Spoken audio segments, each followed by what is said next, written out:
अस्सलाम वालेकुम दोस्तों, मैं तंजीम अहमद स्कॉर फार्मेसी पे एक बार फिर से आप सबका स्वागत है। इस वीडियो में हम बात करने वाले हैं फार्मासिस्ट का रजिस्ट्रेशन का क्या प्रावधान है फार्मेसी एक्ट में, ऑफेंस और पेनल्टीज़ भी क्या हैं। हम फार्मेसी एक्ट 1948 के बारे में स्टडी कर रहे हैं। इससे पहले जितने भी टॉपिक्स थे इसके अंदर आने वाले, जैसे pharmacy council of India, state pharmacy council, joint state pharmacy council और आपके एजुकेशन रेगुलेशन, ये सारे टॉपिक पहले ही कवर हो चुके हैं। इस पर हमने पहले ही वीडियो बना दिया है और आप अगर देखना चाहें तो इस चैनल के प्लेलिस्ट में जाके देख सकते हैं। आज का जो टॉपिक है हमारा रजिस्ट्रेशन ऑफ फार्मासिस्ट, इसके बारे में डिटेल्स में देखेंगे। शुरू करने से पहले अगर आप चैनल पर नए हैं तो चैनल को सब्सक्राइब कर लीजिए, वीडियो को लाइक कर दीजिए। आइए स्टार्ट करते हैं। रजिस्ट्रेशन ऑफ फार्मासिस्ट, तो पहले समझ लेते हैं कि रजिस्टर्ड फार्मासिस्ट क्या होता है। Registered pharmacist means a person whose name is for the time being entered in the register of the state in which he is for the time being residing or carrying on his profession or business of pharmacy। Simple भाषा में अगर समझ लें कि कोई भी person अगर pharmacy profession या फार्मेसी बिजनेस रन कराना चाह रहा है तो उस स्टेट के फार्मेसी काउंसिल में जो भी रजिस्टर्ड होते हैं, जो रजिस्टर ऑफिशियली रजिस्टर होता है, उसमें अपना नाम दर्ज कराता है। मीन्स कि उसका नाम उसमें दर्ज किया जाता है, वही बंदा कहलाता है आपका रजिस्टर्ड फार्मासिस्ट। उसका क्राइटेरिया हम नीचे देखेंगे कि क्या क्या चीज़ें होनी चाहिए तब वो अपना नाम उसमें दर्ज करा सकता है। The pharmacy act 1948 under the chapter 4 provides for the registration of pharmacist in all the state in India. India में जितने भी स्टेट हैं उसमें जो भी फार्मासिस्ट हैं, फार्मेसी एक्ट 1948 के चैप्टर 4 में यह प्रावधान है कि उस फार्मासिस्ट का रजिस्ट्रेशन होना चाहिए उस स्टेट में। As soon as after this chapter has taken effect in the state, इस चैप्टर के पब्लिश होने के बाद, मीन्स कि ये प्रावधान जो भी दिया है ये ऑफिशियल गज़ट में पब्लिश होने के बाद, the first register of pharmacist is required to be prepared by state government concern. तो स्टेट गवर्नमेंट की ये जिम्मेदारी बनती है कि फार्मासिस्ट का जो रजिस्टर है, पहला रजिस्टर, फर्स्ट रजिस्टर उसे कहते हैं, जिसमें नाम दर्ज करा जाता है पहली बार, तो फर्स्ट रजिस्टर प्रिपेयर किया जाए। अब प्रिपेयर कैसे किया जाएगा आगे देख लें। The state pharmacy council is to be constituted soon after the preparation of first register and once state council has been constituted the register is to be handed over to it. तो मतलब कि first resistor अब जो कि आपकी state government है वो तैयार करती है। मीन्स कि तैयार करने के बाद वो किसी को हैंड ओवर करेगी, उसके लिए स्टेट फार्मेसी काउंसिल का होना मस्ट है। तो स्टेट फार्मेसी काउंसिल का गठन होगा। गठन जैसे ही होगा तो फर्स्ट रजिस्टर जो प्रिपेयर किया गया था वो दे दिया जाता है स्टेट फार्मेसी काउंसिल को, मतलब हैंड ओवर कर दिया जाता है। किस लिए? The state council then has to be responsible for the maintenance of register. तो उस रजिस्टर को मेंटेन करने के लिए स्टेट फार्मेसी काउंसिल को दिया जाता है और उसकी वो जिम्मेदारी बनती है कि वो रजिस्टर को प्रॉपर वे में मेंटेन करे। The register include the following particular. अब देख लेते हैं कि रजिस्टर में क्या क्या चीज़ें मेंशन होती हैं, क्या क्या चीज़ें होनी चाहिए। First point, the full name and residential address of the registered person. जो भी पर्सन का रजिस्ट्रेशन होने जा रहा है उस पर्सन का पूरा नाम और उसका पता, कहाँ पे वो रह रहा है उसका पता उसमें मेंशन किया जाएगा। The date of his first entry in the register, जिस तारीख को उसका नाम दर्ज किया जाएगा पहला, उस डेट को भी उसमें मेंशन किया जाएगा। हिज क्वालिफिकेशन फॉर रजिस्ट्रेशन, किस क्वालिफिकेशन के बेसिस पे उसका रजिस्ट्रेशन हो रहा है उसका क्वालिफिकेशन भी उसमें मेंशन किया जाएगा। His professional address and if he is employed by any person the name of such person. उसका प्रोफेशनल एड्रेस मीन्स कि जहाँ पे वो काम कर रहा है, साथ साथ अगर किसी के अंडर में वो काम कर रहा है तो उस पर्सन का भी नाम उसमें मेंशन किया जाएगा। Such further particulars as may be prescribe, और भी जो भी इस रजिस्टर में रिक्वायरमेंट होती है वो भी इसमें दर्ज किया जाता है, दर्ज करके कंपाइल कर दिया जाता है। प्रिपरेशन ऑफ फर्स्ट रजिस्टर को कैसे प्रिपेयर किया जाता है इसके बारे में थोड़ा देख लें। Point 1. For the preparation of first register, state government by notification in official gazette constitute a registration tribunal consisting 3 persons and also appoints registrar who act as secretary of registration tribunal। तो पहले register को prepare करने के लिए state government क्या करते हैं, notice जारी करती है ऑफिशियल गजट में, जिसमें रहता है कि रजिस्टर ट्रिब्यूनल का गठन किया जाएगा। रजिस्टर ट्रिब्यूनल में कौन से लोग होते हैं, 3 पर्सन इन्वॉल्व होते हैं इसमें, और साथ साथ एक रजिस्ट्रार भी रहता है। रजिस्ट्रार जो कि आपका एज ए सेक्रेटरी वर्क करेगा रजिस्ट्रेशन ट्रिब्यूनल का। सिंपल भाषा में रजिस्ट्रेशन ट्रिब्यूनल का हम समझ लें कि रजिस्ट्रेशन ट्रिब्यूनल वो होते हैं कि आप जब आप नाम दर्ज कराने जाएंगे तो ये आपके को वेरीफाई करेगा, आपके सारे डॉक्यूमेंट को वेरीफाई करेगा। वेरिफिकेशन में सब कुछ सही रहेगा, ये सेटिस्फाई रहेंगे तो ये फिर आगे प्रोसीड करेंगे, मीन्स कि अब उस बंदे का नाम रजिस्टर होने जा रहा है। Next point, the state government then by notification specify a date on or before which application for registration accompanied with prescribed fee is made to the registration tribunal। अब स्टेट गवर्नमेंट एक notice जारी करती है जिसमें date दिया होता है कि इस डेट से पहले या उस डेट को आप रजिस्ट्रेशन के लिए अप्लाई कर सकते हैं, मतलब एप्लीकेशन दे सकते हैं रजिस्ट्रेशन के लिए, और जो भी प्रिस्क्राइब फ़ी होगी वो डायरेक्ट आपको रजिस्ट्रेशन ट्रिब्यूनल में सबमिट करनी होगी, उनको सबमिट करनी होगी। Next point, the registration tribunal examine every application received on or before the specified date। तो रजिस्ट्रेशन ट्रिब्यूनल एग्जामिन करता है सारे एप्लीकेशन को उस डेट को या उस डेट से पहले जितने भी एप्लीकेशन आए हैं सबको एग्जामिन करेगा। And if satisfied that the applicant is qualified for registration, अगर वो सर्टिफाइड होते हैं तो एप्लीकेंट क्या होता है, क्वालिफाइड कर जाता है रजिस्ट्रेशन के लिए, मतलब उसका नाम दर्ज होने जा रहा है। Direct the entry of the name of the applicant on the register, अब वो डायरेक्ट करते हैं कि मतलब डायरेक्शन देते हैं कि अब उस पर्सन का नाम रजिस्टर में मेंशन होगा। The first register so prepared is then published in a manner direct by state government. अब पहला जो रजिस्टर प्रिपेयर हो गया था उसे पब्लिश किया जाएगा, जो भी गाइडलाइंस है स्टेट गवर्नमेंट के द्वारा। Any person aggrieved by the decision of registration tribunal expressed on implied in the published register may appeal within 60 days of publication to the authority appointed by the state government in this behalf। अगर किसी person को कोई दिक्कत आ रही है, इसमें कोई समस्या है, मतलब उसको वो एग्री नहीं है रजिस्ट्रेशन ट्रिब्यूनल के जो भी डिसीजन थे उससे, तो वो अपील कर सकता है किसको, जो भी स्टेट गवर्नमेंट जिसको भी अपॉइंट करेगा, जिस भी अथॉरिटी को अपॉइंट करेगा उस अथॉरिटी से वो अपील कर सकता है। Next point, the registrar amend the register accordingly with the decision of authority mentioned above and thereupon issue to every person a certificate of registration in prescribed form which name is entered in the register। अब order मिलने के बाद अब registrar क्या करेगा कि जिस भी बंदे का नाम मेंशन किया गया है रजिस्टर में उसे सर्टिफिकेट इशू करेगा, जो कि प्रिस्क्राइब फॉर्म में सर्टिफिकेट होता है उसे इशू कर देगा। लास्ट पॉइंट इसका, after constitution of state council this register is to be given into its custody and government direct to credit application fee collected to state council. तो state council का गठन होने के बाद गवर्नमेंट क्या करती है, इस रजिस्टर को काउंसिल को हैंड ओवर कर देगी और डायरेक्ट ये भी करेगी कि जो भी फ़ीस होगी, एप्लीकेंट फ़ीस होगी, वो डायरेक्ट अब स्टेट काउंसिल ही कलेक्ट करेगी। तो ये थी स्टार्टिंग फेज। अब क्वालिफिकेशन को देख लेते हैं कि फर्स्ट रजिस्टर में एंट्री करने के लिए क्या क्वालिफिकेशन की नीड होती है। पहला point, a person who has attained age of 18 years entitled to have his name in first register on payment of prescribed fee if he resides or carries on the businesses or profession of pharmacy in the state and should have the following qualification।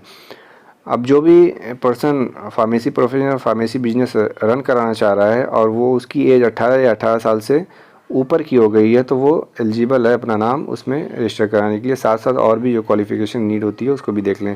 दूसरा point, degree और diploma in pharmacy or pharmaceutical chemistry और chemist and druggist diploma of an Indian university और ए state government. Degree होनी चाहिए, diploma होना चाहिए pharmacy में या फार्मास्यूटिकल केमिस्ट्री में, या केमिस्ट और ड्रगिस्ट का डिप्लोमा होना चाहिए इंडियन यूनिवर्सिटी या स्टेट गवर्नमेंट की जो भी आपके यूनिवर्सिटी हैं कॉलेज हैं उससे किया हो। और prescribe qualification granted by an authority outside India. अब इंडिया के बाहर की जो अथॉरिटी है अगर प्रिस्क्राइब जो क्वालिफिकेशन है वहाँ से भी अगर उसने किया है तो उसको भी उसका भी नाम दर्ज किया जाएगा। Next point, a degree of an Indian university other than a degree in pharmacy or pharmaceutical chemistry and has been engage in the compounding of drugs in a hospital or dispensary or other place in which drugs are regularly dispensed on prescription of medical practitioner for a total period of not less than 3 year। अगर किसी person के पास Indian university से किसी other field में degree हो beside pharmacy or pharmaceutical chemistry, मतलब pharmaceutical chemistry या pharmacy में अगर डिग्री नहीं है उसके पास किसी और कोई और डिग्री है उसके पास इंडियन यूनिवर्सिटी से जो कि किया हो, मगर किसी हॉस्पिटल या डिस्पेंसरी में वो कंपाउंडिंग और डिस्पेंसिंग का काम कर रहा हो, जो कि पीरियड कितना होना चाहिए, 3 साल, कम से कम 3 साल से वो कर रहा हो, तो वो भी एलिजिबल है, नाम दर्ज करा सकता है। ये अभी हम जो बात कर रहे हैं ये अभी प्रीवियस की बात कर रहे हैं, अभी इसमें बहुत संशोधन हो गए। एजुकेशन रेगुलेशन आने के बाद ये चीज़ें अब फॉलो नहीं की जा रही हैं।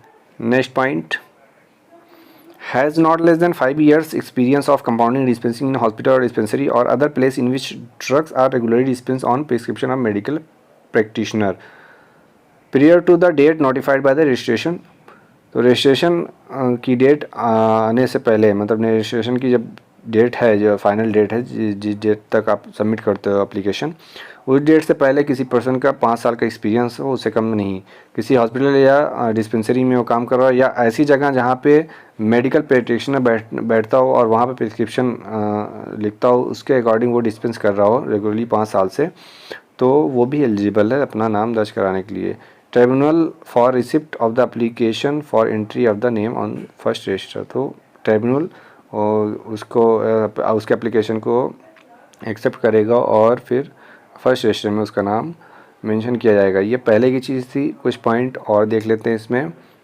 After the education regulation have taken effect in the state, a person who has attained age of 18 years shall on payment of prescribed fee be entitled to have his name entered on the register and if he resides or carries on the business of profession of pharmacy in the state and if he।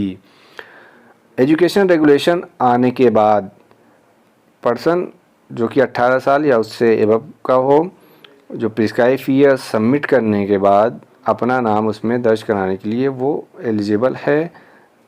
किस बिहार पे, नीचे है कुछ point, has passed and approved examination. जो भी examination education regulation के द्वारा है, उस एग्जामिनेशन को पास करने के बाद वो एलिजिबल है। Possess a qualification granted outside the territory to which this act extend. Pharmacy act 1948 ऐसे एरिया में भी अगर हो जहाँ पे आउटसाइड टेरिटरी मीन्स की कोई स्टेट का गठन नहीं है वहाँ पे, फिर भी वो इस एक्ट के अंतर्गत अगर आता है तो वो भी एलिजिबल है अपना नाम दर्ज कराने के लिए। Is a registered pharmacist in an other state, या किसी अदर स्टेट में वो फार्मासिस्ट हो। तो ये आपके थे कि क्वालिफ़िकेशंस क्या होनी चाहिए।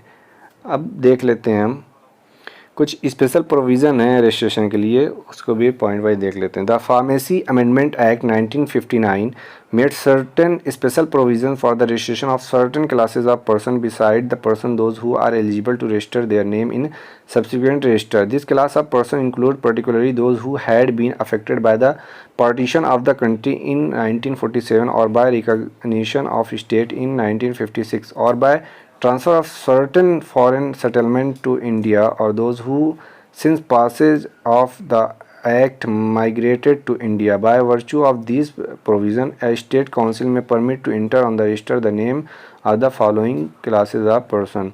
तो ये 1959 में जो अमेंडमेंट हुआ फार्मेसी एक्ट में, उसके अकॉर्डिंग उस बंदे का नाम भी दर्ज किया जाएगा जो भी पार्टीशन के दौरान, जैसे कि 1947 के बाद जो पार्टीशन हुआ था, तो वो उसके बाद जो भी पर्सन बाहर है, आगे पॉइंट हम देखेंगे और अच्छे से क्लियर हो जाएगा। तो वो अगर माइग्रेट करके इंडिया में आता है, तो अगर वो उस टाइप का प्रोफेशन रखता है तो उसका भी नाम दर्ज किया जाएगा। देख लेते हैं पॉइंट। पहला point, displaced person who had been carrying on the business or profession of pharmacy from a date period to the 4th day of March 1948 and who satisfies the necessary condition for registration in first register of a state। ऐसा displace person, ऐसा person जो वही है India Pakistan और बांग्लादेश वाले बात हो रही है कि पार्टीशन के बाद, चूँकि वो पाकिस्तान बना, फिर पाकिस्तान बाद में टूटा तो फिर बांग्लादेश बना, तो पाकिस्तान में जो पर्सन रह रहा था 1948 के बाद, अगर उससे पहले वो प्रोफेशन रन करा रहा है, फार्मेसी बिजनेस या उसका फार्मेसी प्रोफेशन रन करा रहा है 4 मार्च 1948 से पहले पाकिस्तान या बांग्लादेश में, और वो किसी कारणवश वो इंडिया में आ जाता है, तो उसका भी सारा वो जो क्राइटेरिया फुलफ़िल कर रहा है तो उसको भी प्रोविज़न है कि वो अपना नाम रजिस्टर्ड करा सकता है।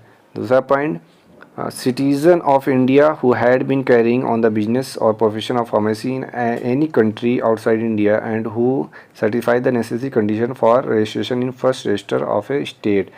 तो इंडियन सिटीज़न हो, बाहर अपना फार्मेसी का प्रोफेशन रन करा रहा हो, और इंडिया में आने के बाद जितना जो भी क्राइटेरिया है, उसकी जो भी कंडीशन है, उसको अगर फुलफ़िल कर रहा है, उसे सहमत है, तो वो भी अपना नाम इसमें दर्ज करा सकता है।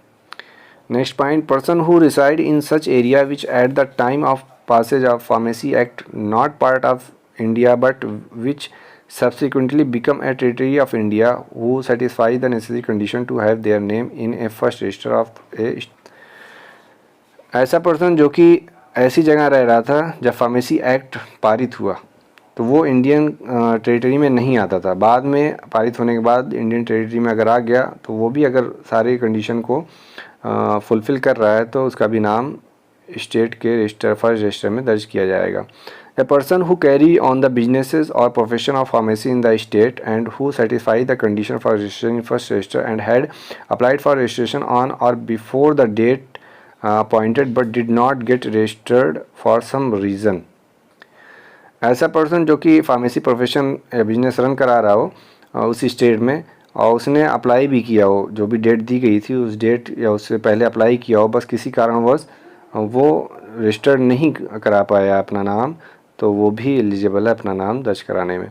अगला point, person who carry on the business or profession of pharmacy in the state and who have been engage in the compounding of drug in a hospital or dispensary or other place in which drug are regularly dispensed on prescription of medical practitioner for a total period not less than 5 years before the date appointed by the state government. तो state government के द्वारा जो date दी जा रही है उससे पहले उसको उसके पास 5 साल का एक्सपीरियंस हो फार्मेसी प्रोफेशन में, या ऐसी जगह जहाँ पे दवा की कंपाउंडिंग कर रहा हो किसी मेडिकल प्रैक्टिशनर के अंडर में, जो कि वो प्रिस्क्राइब करता है, तो वो भी अपना नाम दर्ज कराने के लिए एलिजिबल है। Next point, persons who were registered in a state existing before 1 November 1956 and later it become part of another state and residing or carrying on the business or profession of pharmacy in later state. ऐसा person जो कि किसी state में registered हो 1 November 1956 से पहले, but वो state फिर सेपरेट हो गया हो, अलग हो गया हो, तो अगर उसका बिजनेस किसी अदर स्टेट में चल रहा हो, तो वो भी एलिजिबल है अपना नाम दर्ज कराने को उस स्टेट में। अब बात कर लेते हैं कि क्या क्या डॉक्यूमेंट्स की नीड होती है फार्मेसी रजिस्ट्रेशन के लिए। पहला point, 5 recent passport size photo, 5 photo होनी चाहिए पासपोर्ट साइज़ की। सेकंड, आईडी प्रूफ होना चाहिए। Address proof, residential address. चौथा, हॉस्पिटल ट्रेनिंग सर्टिफिकेट, ये डिप्लोमा के लिए है, डी फार्मा जो कर रहे हैं उनके लिए हॉस्पिटल ट्रेनिंग सर्टिफिकेट होना चाहिए। Marksheet of first year and second year D pharm जो की है उनकी फर्स्ट ईयर सेकेंड ईयर की। अगर if you want to get the registration of B pharm then it's complete marksheet all year. अगर B pharm का registration है तो 4 साल की मार्कशीट। प्रोविज़न सर्टिफिकेट और ओरिजिनल सर्टिफिकेट, या प्रोविज़नल सर्टिफिकेट हो या ओरिजिनल सर्टिफिकेट हो, और 10+2 मार्कशीट, हाई स्कूल इंटर की मार्कशीट। तो ये डॉक्यूमेंट्स लगते हैं, और भी चीज़ें इसमें ऐड होती हैं। अब ऑफेंस एंड पेनल्टीज़ देख लें। पहला point, falsely claiming to be registered pharmacist. Registered pharmacist नहीं है, फिर भी अपने आप को रजिस्टर्ड फार्मासिस्ट शो कर रहा हो, तो उसके साथ क्या होगा। A person who falsely claim to be registered pharmacist and used his name in connection with activity of registered pharmacist shall be punishable with ₹500 or imprisonment up to 6 month or both. कोई भी person अगर फाल्सली claim कर रहा हो कि वो registered pharmacist है और उस जैसी एक्टिविटी भी कर रहा हो, तो 500 रुपये फ़ाइन या 6 महीने की जेल भी हो सकती है, या दोनों एक साथ भी उसको हो सकता है। अगर यही रिपीट करता है वो, तो द फाइन में भी एक्सीडेड अप टू ₹1000 और इम्प्रिजनमेंट अप टू 1 ईयर और बोथ ऑन सब्सिक्वेंट कन्विक्शन। तो अगर दोबारा वही काम करेगा तो 1000 रुपये फ़ाइन और 1 साल की सज़ा। या दोनों एक साथ भी हो सकता है। दूसरा देख लें, डिस्पेंसिंग बाय अनरजिस्टर्ड फार्मासिस्ट या अनरजिस्टर्ड पर्सन। जो पर्सन रजिस्टर्ड नहीं हो वो डिस्पेंसिंग कर रहा है तो उसके साथ क्या होना है, any person other than registered pharmacist dispensing any medicine for patient shall be punishment with ₹500 or imprisonment for 6 month or both on first conviction. अगर पहली बार वो ये काम कर रहा है, गलत कर रहा है कि बिना रजिस्टर्ड हुए दवा को बांट रहा है, डिस्पेंस कर रहा है, तो उसे ₹500 और 6 महीने की सज़ा हो सकती है। दोनों एक साथ भी हो सकते हैं पहले कन्विक्शन में। दोबारा अगर करेगा द फाइन में भी एक्सीडेड अप टू ₹1000 और इम्प्रिजनमेंट फॉर 1 ईयर और बोथ ऑन सब्सिक्वेंट कन्विक्शन। तो दोबारा अगर करेगा ₹1000 फाइन और 1 साल की भी सज़ा हो सकती है। जैसे जैसे वो करेगा ऐसी उसको सज़ा बढ़ती जाएगी। Next, wilful obstruction to an inspector. Inspector के कार में अगर बाधा डालता है तो उसके साथ क्या होगा, any person obstructing an inspector in exercising his power shall be punishable with imprisonment up to 6 month or fine up to ₹1000 or both. तो इंस्पेक्टर के कार में बाधा अगर डाल रहा है, इंस्पेक्टर इंस्पेक्ट करने आया है, उसके कार में अगर वो बाधा डाल रहा है तो उसको 6 महीने की सज़ा या ₹1000 या दोनों एक साथ भी हो सकती है। Failure to surrender certificate of registration. कोई भी पर्सन जिसका नाम रजिस्टर से हटा दिया गया है और उसे कहा गया है अपना सर्टिफिकेट सरेंडर करने को, अगर उस विदाउट सफिशिएंट रीज़न वो सरेंडर नहीं करता है तो उसको पनिशमेंट के तौर पे ₹50 फ़ाइन देनी पड़ेगी। यहाँ पे हमारा फार्मेसी एक्ट 1948 समाप्त होता है।